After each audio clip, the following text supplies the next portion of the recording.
Okay. Start చేస్తున్నాను. Can I start? Chinmay, are you ready? Shritanvi, no.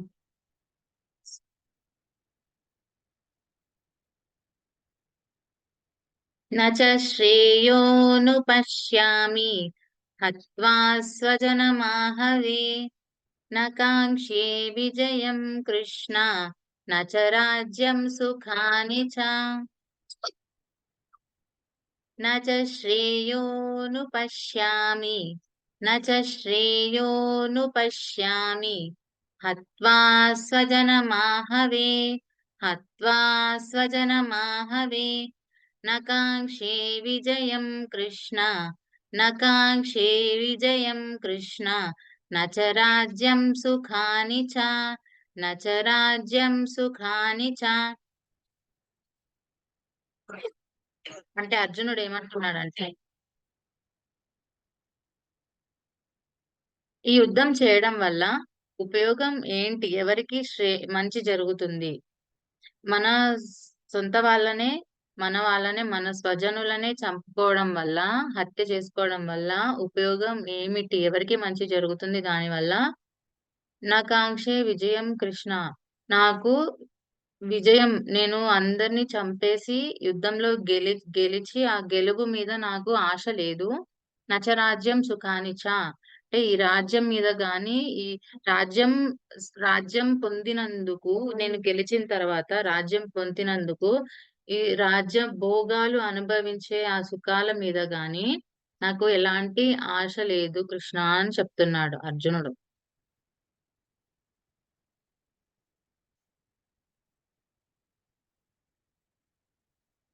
కిం no రాజ్యేన Govinda, అంటే 32, 33, 34, 32, 33, 34, 35. ఇలాగే ఉంది కదా అందరికి? ఓకే. కిం నో రాజ్యేన గోవింద కిం భోగైర్జీవితేన వా येषामर्थे काङ्क्षितं नः राज्यं भोगाः सुखानि च. किं नो राज्येन गोविन्द किं नो राज्येन गोविन्द किं भोगैर्जीवितेन वा किं भोगैर्जीवितेन वा येषामर्थे काङ्क्षितं नः येषामर्थे काङ्क्षितं नः राज्यं भोगाः सुखानि च राज्यं भोगाः सुखानि च. त इमेव स्थिता युद्धे प्राणां त्यक्त्वा धनानि च आचार्याः पितरः पुत्राः तथैव च पितामहाः त इमेव स्थिता युद्धे त इमेव स्थिता युद्धे प्राणां त्यक्त्वा धनानि च प्राणां त्यक्त्वा धनानि च आचार्याः पितरः पुत्राः आचार्याः पितरः पुत्राः प्राणां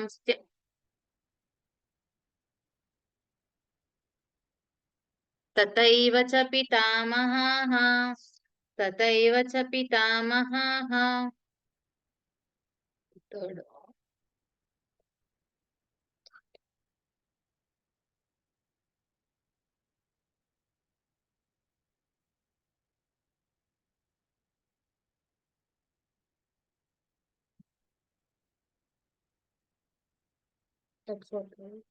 मातुलाः श्वशुराः पौत्राः शालाः सम्बन्धिनस्तथा मातुलाः श्वशुराः पौत्राः शालाः सम्बन्धिनस्तथा एतान्न हन्तुमिच्छामि घ्नतोऽपि मधुसूदन एतान्न हन्तुमिच्छामि घ्नतोऽपि मधुसूदन. మాతులా శ్వశురాः పౌత్రాः మాతులా శ్వశురాः పౌత్రాः శాలాः సంబంధినస్తతా శాలాः సంబంధినస్తతా ఏతాన్న హంతుమిచ్చామి ఏతాన్న హంతుమిచ్చామి జ్ఞతోపి మధుసూదన జ్ఞతోపి మధుసూదన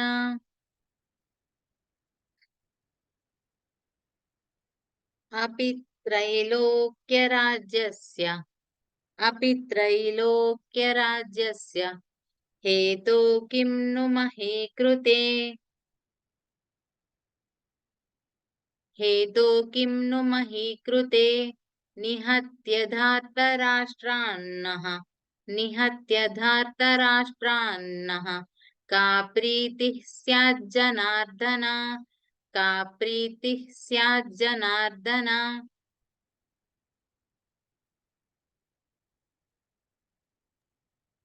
అంటే ఈ రాజ్యము ఈ భోగాలన్నీ నాకేమి నేనేమి కోరుకోవట్లేదు ఈ రాజ్యము ఈ సుఖాలన్నీ ఇవన్నీ నాకెందుకు నా సొంత వాళ్ళని చంపడం వల్ల వచ్చిన సుఖాలు వచ్చిన రాజ్యాలు ఈ భోగాలన్నీ నాకు వద్దు ఇవన్నీ నేనేం చేసుకోవాలి నా వాళ్ళందరూ చచ్చిపోయిన తర్వాత వాళ్ళెవ్వరూ ఉండరు నాతో పాటు సో అవన్నీ వచ్చినప్పుడు నేను వాటిని నేనేం చేసుకోవాలి అని అంటున్నాడు అర్జునుడు అప్పుడు కృష్ణ పరమాత్ముడు అంటున్నాడు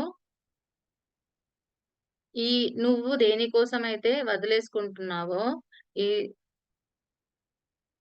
మీ వాళ్ళు అంటే మీ ఆచార్యులు తండ్రులు మామలు కొడుకులు మనమలు వీళ్ళందరి కోసం ఎవరి కోసం అయితే నువ్వు ఈ యుద్ధం చేయొద్దు అని అనుకుంటున్నావో ఎవరి ప్రాణాల కోసం అయితే నువ్వు ఆలోచిస్తున్నావో వాళ్ళే వాళ్ళ ప్రాణాలను వదిలేసుకొని వాళ్ళ ప్రాణాల మీద ఆశలు వదిలేసుకొని యుద్ధం చేయడానికి వచ్చారు వన్స్ యుద్ధం చేయడానికి వస్తే మనం ఎప్పుడు చచ్చిపోతామో మనం గెలుస్తామో ఎవరికీ తెలియదు కదా సో అది దృష్టిలో పెట్టుకొని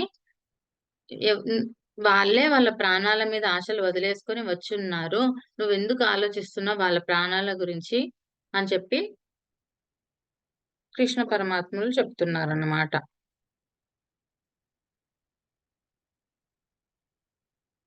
okay that is the meaning అంతే సింపుల్ ఇప్పటి నుంచి ఒక అన్ని శ్లోకాస్ కి ఆల్మోస్ట్ సేమ్ మీనింగ్ వస్తుంది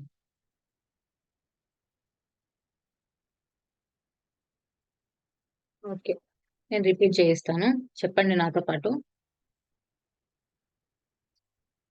కనిపించట్లేదా కనిపిస్తుంది కదా ఇది ఇంకా ఇది ఈ 2 లైన్స్ తర్వాత మళ్ళీ ఇక్కడికి వచ్చేసారు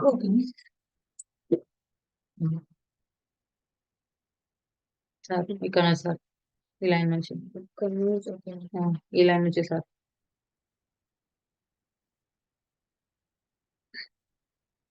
Chinmay, can you unmute your mic?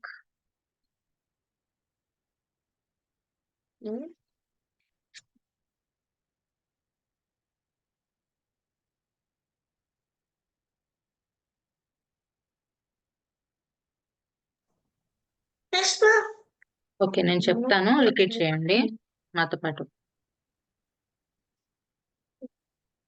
నచ శ్రేయోను పశ్యామి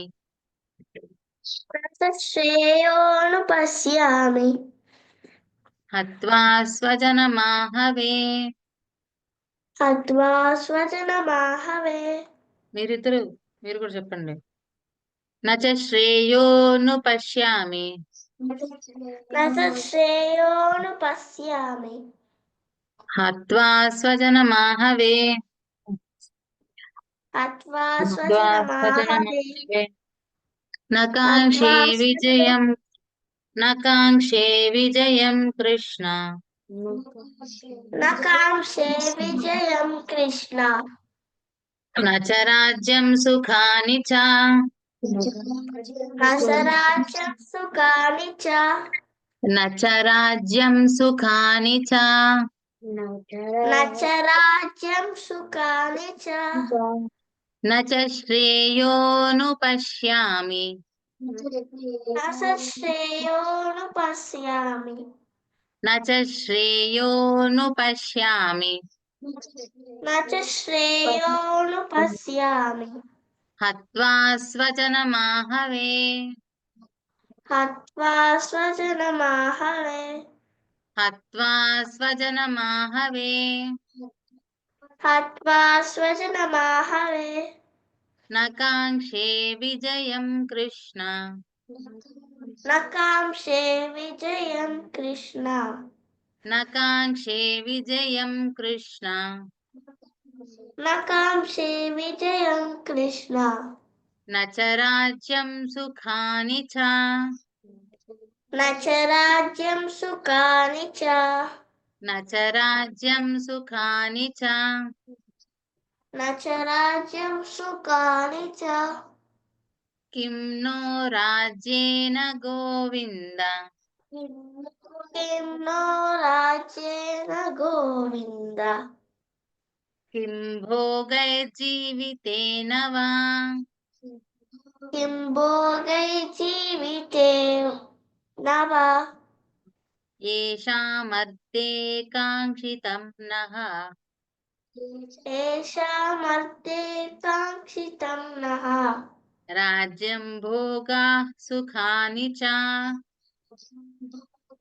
राज्यं भोगा सुखानि च किं नो राज्येन गोविन्द किं नो राज्येन गोविन्द किं नो राज्येन गोविन्द किं नो राज्येन गोविन्द किं भोगैर्जीवितेन वा किं नो गैर्जीवितेन वा किं भोगैर्जीवितेन वा किं भोगैर्जीवितेन न वा किं भोगैर्जीवितेन वा किं भोगैर्जीवितेन वा येषामर्थे काङ्क्षितं नः येषामर्थे काङ्क्षितं नः येषामर्थे काङ्क्षितं नः येषामर्थे काङ्क्षितं नः नः राज्यं राज्यं भोगाः सुखानि च राज्यं भोगा सुखानि च राज्यं भोगाः सुखानि च राज्यं भोगा सुखानि च त इमेव स्थिता युद्धे त इमे त इमे वस्तितान् युक्ते त इमेव स्थिता युद्धे त इमे वस्तितान् युद्धे प्राणां त्यक्त्वा धनानि च प्राणां त्यक्त्वा धनानि च धनानि च प्राणां त्यक्त्वा धनानि च प्राणां त्यक्त्वा धनानि च आचार्याः पितरः पुत्राः आचार्य पितरः पुत्राः आचार्याः पितरः पुत्राः आचार्य पितरः पुत्राः तथैव च पितामहाः तथैव च पितामहाः तथैव च पितामहाः तथैव च पितामहः मातुलाः श्वशुराः पौत्राः मातुरः श्वशुरः पौत्राः श्यालाः सम्बन्धिनस्तथा श्याला सम्बन्धिनस्तदा तथा ता- तथा ओके एतान् न हन्तुमिच्छामि एकान्त एतान् एतान्न हन्तुमिच्छामि एकान् हमिन्तुमिच्छामि చిన్మయి నువ్వు మ్యూట్ పెట్టుకొని చెప్పు నాన్న, నీకు డిస్టర్బెన్స్ అవుతుంది. ఏతాన్న హంతుమిచ్చామి. ఓకే, మీరు వినిపిస్తుంది. కన్ఫ్యూజ్ అవ్వకండి. అన్మ్యూట్ చేసుకున్నాను, అన్మ్యూట్ చేసుకో. చిన్మయి అన్మ్యూట్ చేసుకో. ఏ ఏతాన్న హంతుమిచ్చామి. एकान् చెప్పు. हमिन्तुमिच्छामि జ్ఞతోపి మధుసూదన. ज्ञातोऽपि मधुसूदन చెప్పు, నువ్వు కూడా ఆగొద్దు. జ్ఞతోపి మధుసూదన. ज्ञातोऽपि मधुसूदन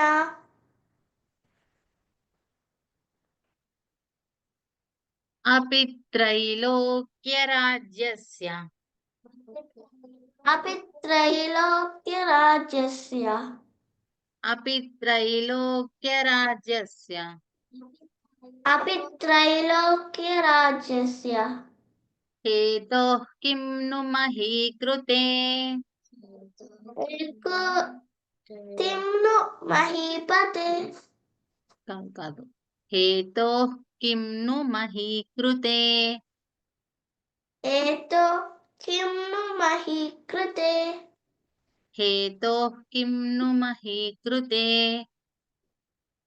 ए- हेतो हेतो किम्नु महीपते मही कृते महीकृते निहत्य धार्तराष्ट्रान्नः.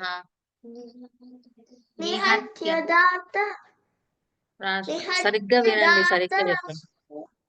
మిస్టేక్స్ చెప్పొద్దు, కన్ఫ్యూజ్ అవుతుంది. निहत्य दातराष्ट्रान्नः निहत्य धार्तराष्ट्रान्नः निहत्य दातराष्ट्रान्नः का प्रीतिः स्यात् जनार्दन.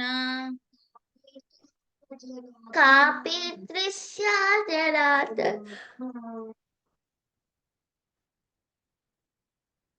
ఓకే, మళ్ళీ చెప్తాను, శ్లోకం వినండి.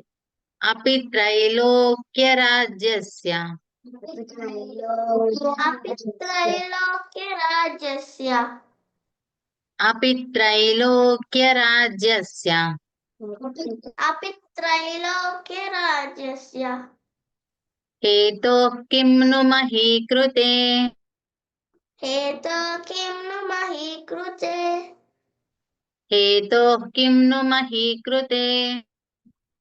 हेतो किं नु महीकृते निहत्य धार्तराष्ट्रान्नः निहत्य दातराष्ट्रान्नः निहत्य धार्तराष्ट्रान्नः निहत्य दातराष्ट्रान्नः का प्रीतिः स्यात् जनार्दन. क्यापि स्या जनार्दन ఓకే ఓకే, చెప్తారా? చిన్న చెప్తానా? ట్రై చేయను, మిస్టేక్స్ వచ్చినా ఓకే, నో ప్రాబ్లం, నేను చెప్తాను, కరెక్ట్ చేస్తాను. ఓకే. न च श्रेयोनु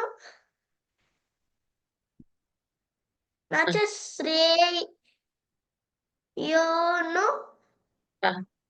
पश्यामि हत्वा स्वजनमाहवे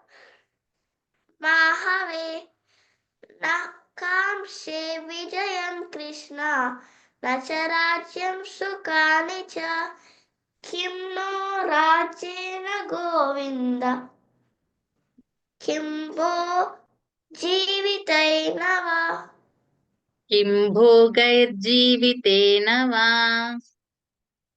किं भोगैर्जीवितेन वा ఎస్. ఏ ఏషా ఏషామర్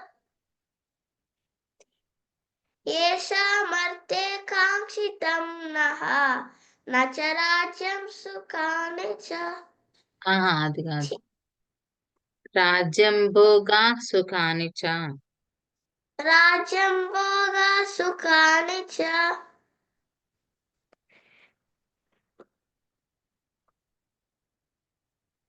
కిం ను కిం నో రాజ్యేన గోవింద కిం భోగై జీవితేన వా. అగైన్. ఏషామర్తే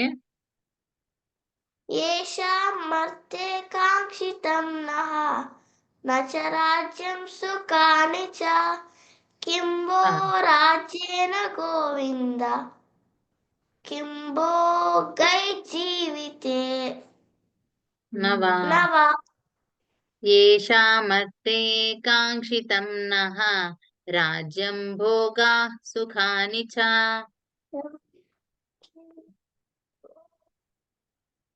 సెకండ్ లైన్ చదువు చిన్నయి. ఏషామర్తే కాంక్షితం నః నః రాజ్యం భోగా సుఖాని చ.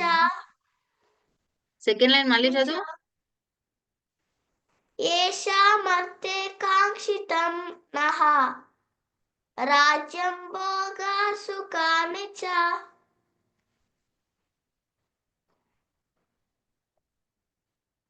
తైమే వస్థితాన్ యుక్తే ప్రాణాన్ శస్త్ర ధనాని చ. త్యక్త్వా త్యక్త్వా త్యక్త్వా త్యక్త్వా ప్రాణాం త్యక్త్వా. ఓకే, మీటింగ్ ఎండ్ అయిపోతుంది, మళ్ళీ జాయిన్ అవ్వండి.